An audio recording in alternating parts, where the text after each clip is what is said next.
Салам достор, назарыңыздарда Аралаш медиа. Бүгүн сиздер менен Убит Билла деп аталган кызыктуу тасманын экинчи бөлүгүн көрөлү. Экранга жакыныраак отуруп, видеону аягына чейин көрүүгө камданып калган болсоңуз, биз видеобузду баштадык. Экинчи бөлүмдүн башында биринчи бөлүмдөгүдөй эле Беатрикстин камсырап чиркөөдө жатканын көрөбүз. Билл аны тапанчасы менен атып салгандан кийинки көрүнүштө ошол чиркөөдө болгон окуянын түшүндүрмөсү башталат. Ал жерде Беатрикс Томми деген адамга үйлөнүү алдында турган. Анан да Беатрикс бул кезде дээрлик төрөйүн деп калганын көрөбүз. Алар үйлөнүү үлпөт алдында алдын ала даярданып жатышкан. Күйөөсүнүн ата-энеси Беатрикстин үй бүлөсү жокпу деп сурашса, Беатрикс азырынча жок деп жооп берди. Бир аз убакыттан кийин алардын мындай суроосуна көңүлү чөккөн Беатрикс сыртка чыгып бир аз тыныгып келүүнү суранды. Сыртка чыгып баратып чоордун үнүн угуп, Билл аны таап келгенин сезди. Ал сыртка чыккандан кийин бир аздан соң Билл чоор ойногонду токтотуп, ошол жерден алгачкы жолу Биллдин жүзү көрсөтүлөт. Беатрикс Биллден "Мени кантип таптың?" деп сураса, Билл ага "Сен өзүң жакшы билесиң, мен баардык нерсени кылам" деп айтты. Андан соң Билл Беатрикстин боюнда бар экенин жана ал кимдир бирөөгө турмушка чыккана жатканын билди. Көрсө Билл өтө бир коркунучтуу кылмыштуу топтун башчысы экен. Анан калса Беатрикс дагы ал топтогу эң күчтүү киллерлердин бири болуптур. Билл Беатриксти сүйөт, бирок Беатрикс Биллден боюнда бар экенин билгенден кийин аны Биллге айтпастан кылмыштуу топтон чыгып, өз алдынча эне болуп, башкалардай өмүр сүрүүнү каалап, башка адам менен баш кошуп жатыптыр. Билл болсо ага "Бул сенин жашооң, тандоону өзүң кыласың" деп айтты. Андан соң Беатрикс Биллди күйөөсү жана анын үй бүлөсү менен тааныштырып, күйөөсүнө Биллди "Бул менин атам" деп тааныштырды. Билл болсо алардын үйлөнүү үлпөтүнө катышаарын айтып, алар даярданып жатышканда бир топко чейин арт жактан карап турду. Бир аздан соң эле ал жерге 4 кара кийимчен, куралчан адамдар кирип келип, чиркөөнүн ичиндеги адамдардын баардыгын аткылап өлтүрүп салышты. Кийинки көрүнүштө азыркы учурга кайтып келебиз. Калифорниянын талааларында бир кичинекей вагондо жашаган топтун мүчөсү Баддуга агасы Билл келип, Беатрикс Орен ишини жана анын адамдарын өлтүргөнүн айтып, эми ал кийинки кезекте сенден өч алууга келет. Сен менин жардамыма муктажсың, мен сага жардам беришим керек. Антпесем ал сени өлтүрөт деп айтса, иниси Бадду Биллдин айткандарына көнбөй, негизи Беатрикс өч алып бизди өлтүргөнгө татыктуу. Биз баарыбыз өлүмгө татыктуубуз. Биз менен кошо Беатрикс да өлүшү керек деп айтып, агасынын жардамынан баш тартты. Кечкисин Бадду шаардын чекесиндеги түнкү эс алуучу жайда иштечү. Бул жолу ал жумушка 20 мүнөт кечигип келгендиктен, түнкү эс алуучу жайда бир да кардар жок болсо деле башчысы Баддуну тилдеп, бир топ эле басынткан сөздөрдү айтып, бүгүн Баддуга даараткананы тазалоо милдетин жүктөп койду. Ал жумуштан үйүнө кайтып келгенде, вагондун астында аны күтүп жаткан Беатриксти көрөбүз. Ал бир аздан соң чыгып, кылычын даярдап керүүгө камынып калды. Дароо эле эшикти ачып ичине кирип барса, даярданып турган Бадду мылтыгы менен Беатриксти атып жиберди. Көрсө Бадду Беатрикстин келгенин сезип койгон экен. Ал Беатрикстеги Хатори Ханзонун кылычын алып, кансырап жаткан Беатрикске уктатуучу дарыны сайып койду. Андан соң кылмыштуу топтун мүчөсү Эллиге чалып, Беатриксти жаңы эле туздалган ок менен атып колго түшүрүп алганын айтып, азыр менин колумда Хатори Ханзонун эң мыкты кылычы турат. Эгер аны сатып алам десең, эртең менен эртерээк $1 миллион алып келип кал деди. Элли ага дароо эле макул болуп, анан да мен Беатрикстин акыркы деми калганча кыйналып өлүшүн каалайм деп айтса, Бадду Элиге "Мен аны ансыз деле кыйналып өлгүдөй кылам" деп койду. Бир кезде Беатрикс эсине келе баштап, колу буту таңылып турганын билди.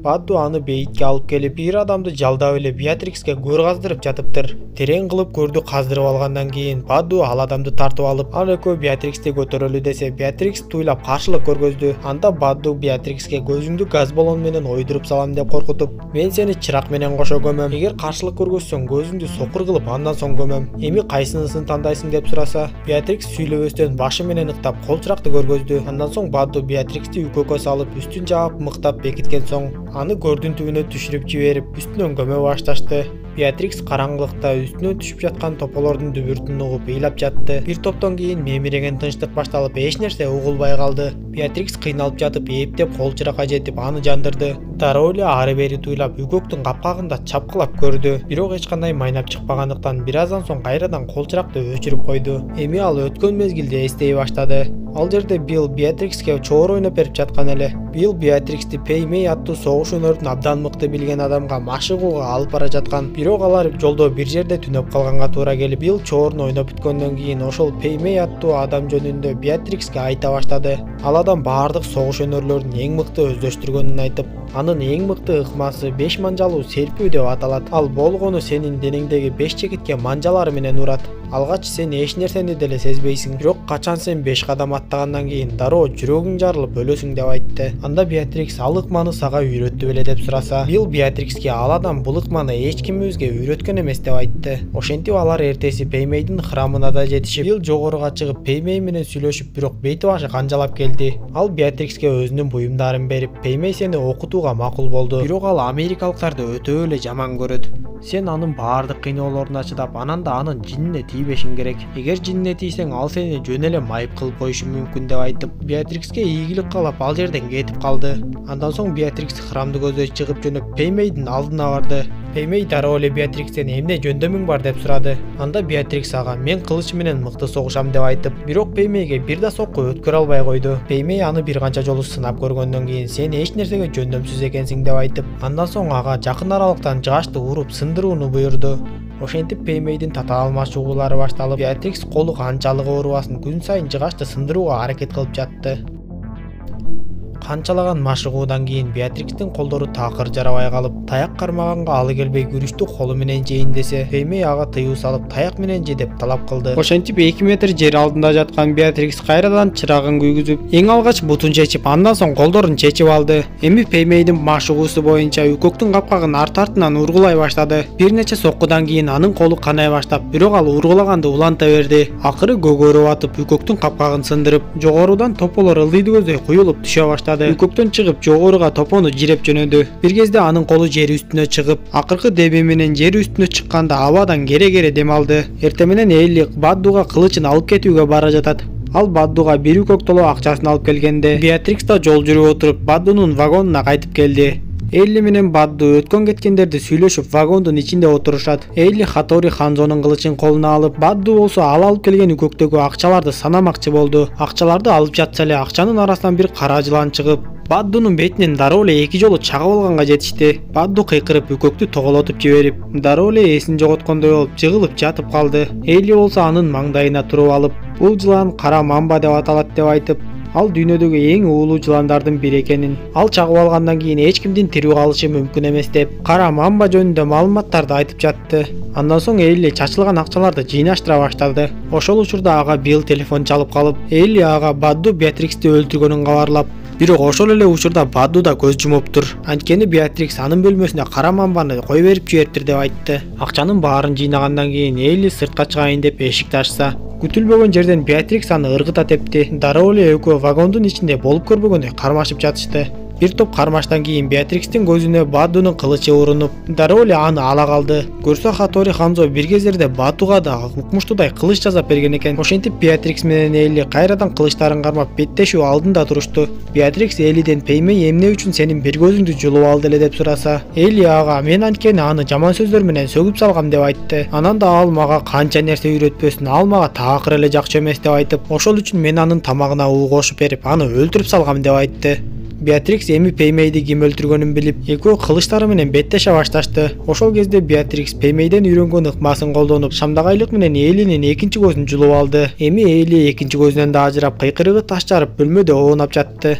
Беатрикс болсо кылычын алып вагондун эшигин жаап кетип калды. Ал эми 2 көзүнөн ажырап калган Элли андан ары эмне болору белгилүү болуп калды окшойт. Анткени ал бөлмөдө өзү алып келген кара мамба бар болчу. Кийинки көрүнүштө эми Беатрикс Биллди издеп баратат. Ал Эстебан аттуу Биллди эң мыкты билген адамды таап келип, Биллдин кайда экенин сурайт. Эстебан анын Беатрикс экенин билгенден кийин дароо эле Биллдин кайда экенин айтып, Билл өзү мага эгер сен келсең менин кайда жайгашканымды айтып кой деп суранган. Ошон үчүн мен айтып жатам, болбосо экөөңөр эч качан жолукмак эмессиңер деп Беатриксти таң калтырды. Ошентип Биллдин каякта экенин билгенден кийин Беатрикс кылычын алып Биллди өлтүрүүгө камынып жөнөп кетти. Анын үйүнө жеткенден кийин дароо эле кирип барып, бөлмөдөн бөлмөгө өтүп кыдырып Биллди издей баштады. Бир бөлмөгө кирип барса, ал жерде кичинекей кыз апа деп кыйкырды. Ал жерде Билл кызы менен ойноп жаткан экен. Беатрикс кызынын тирүү экенин көрүп, эмне кыларын билбей эле туруп калды. Билл кызына биз өлсөк апаң өлбөй жатат го деп, аны атып койчу деп айтса, кызы туруп апасын оюнчук тапанча менен атып жатты. Беатрикстин көзүнө жаш келип, ок жеген кишидей болуп жерге жатып калды. Көрсө Билл кызына ушул кезге чейин ал бир кездерде ойгонуп бизге келет деп айтып жүрчү экен. Билл биринчи жолу жолугушуп жаткан апасы менен кызын жалгыз калтырып сыртка чыгып кетти. Беатрикс кызын кучактап аны менен бирге тасма көрүп жатып, бир кезде кызы уктап калганда анын үстүн жаап коюп сыртка чыкты. Бул кезде Билл төмөндө Хатори Ханзонун жазап берген кылычына баа берип жаткан экен. Беатрикс төмөнгө түшкөндөн кийин Билл ага суроо узатып, сен эмнеге мындай жолду тандадың, эмнеге өз кызымды өзүмдөн жашырып башка адам менен турмуш кургуң келди деп сураса, Беатрикс мен боюмда бар экенин абдан эле кеч билдим. Анан да сен кызымды тартып алат го деп кооптонуп, дароо эле силерден оолактап кылмыштуу топтон чыгууну көздөп, башка адам менен баш кошуп, кызыма энелик мээримимди төгүп, адамдай болуп жашап өмүрүмдү өткөргүм келди деп айтса, Билл анын сөздөрүнө ишенгиси келбей, сен деген киллерсиң да, сен мага жетип, мени өлтүрүү үчүн канчалаган адамдардын өмүрүн алып, канчалаган адамдарды өлтүрдүң, жана сен бул ишиңен ырахат аласың деп айтты. Экөө дагы көп нерселерди сүйлөшүп отургандан кийин бир кезде Беатрикс Биллге, сен менин бул жака эмне үчүн келгенимди жакшы билесиң, жана мен эмне үчүн келген болсом, мен ал нерсени сөзсүз кылам деп айтып, ошол үчүн ишти кечиктирбей эртерээк баштайлы деп айтса, Билл Беатрикске баштаса баштайлы деп айтып, дароо эле шамдагайлык менен кылычын алып чыгып, Беатриксти көздөй шилтеп калды. Беатрикс да шамдагайлык менен коргонгонго жетишип, бир аз кармаштан кийин Беатрикстин кылычы ыргып кетип, аны сайып келаткан Биллдин кылычын өзүнүн кынына киргизип бекитип алды. Мүмкүнчүлүктөн пайдаланган Беатрикс дароо эле Пеймейден үйрөнгөн 5 манжалуу чертүү ыкмасын колдонуп, Биллдин денесиндеги 5 талдуу чекитине сокку урду. Оозуна кан келген Билл, Пеймей сага бул ыкманы үйрөттү беле деп сурады. Беатрикс ага ооба деп жооп берсе, Билл ага анда эмне үчүн сен мага бул жөнүндө айткан эмессиң десе, Беатрикс көзүнө жаш алып билбейм деп айтып, балким мен жаман адамдырмын деп койду. Анда Билл Беатрикске сен жакшы адамсың деп айтып, аны менен коштошуп, 5 кадам басып баргандан кийин дароо эле жан берди. Андан соң Беатрикс кызын Биллдин үйүнөн алып кетип баратат. Эртеси эрте менен кызы сыналгы көрүп жатканда, Беатрикс башка бөлмөдө ыйлап жатканын көрөбүз. Бир аздан соң күлүп жайнап кызына келип аны кучактайт. Тасма ушундайча аягына чаат достор. Видео жакса каналга катталып, мага жакты белгисин басып коюңуз. Анда эмесе достор, дагы бир кызыктуу тасмадан жолугушканча саламатта болуңуздар.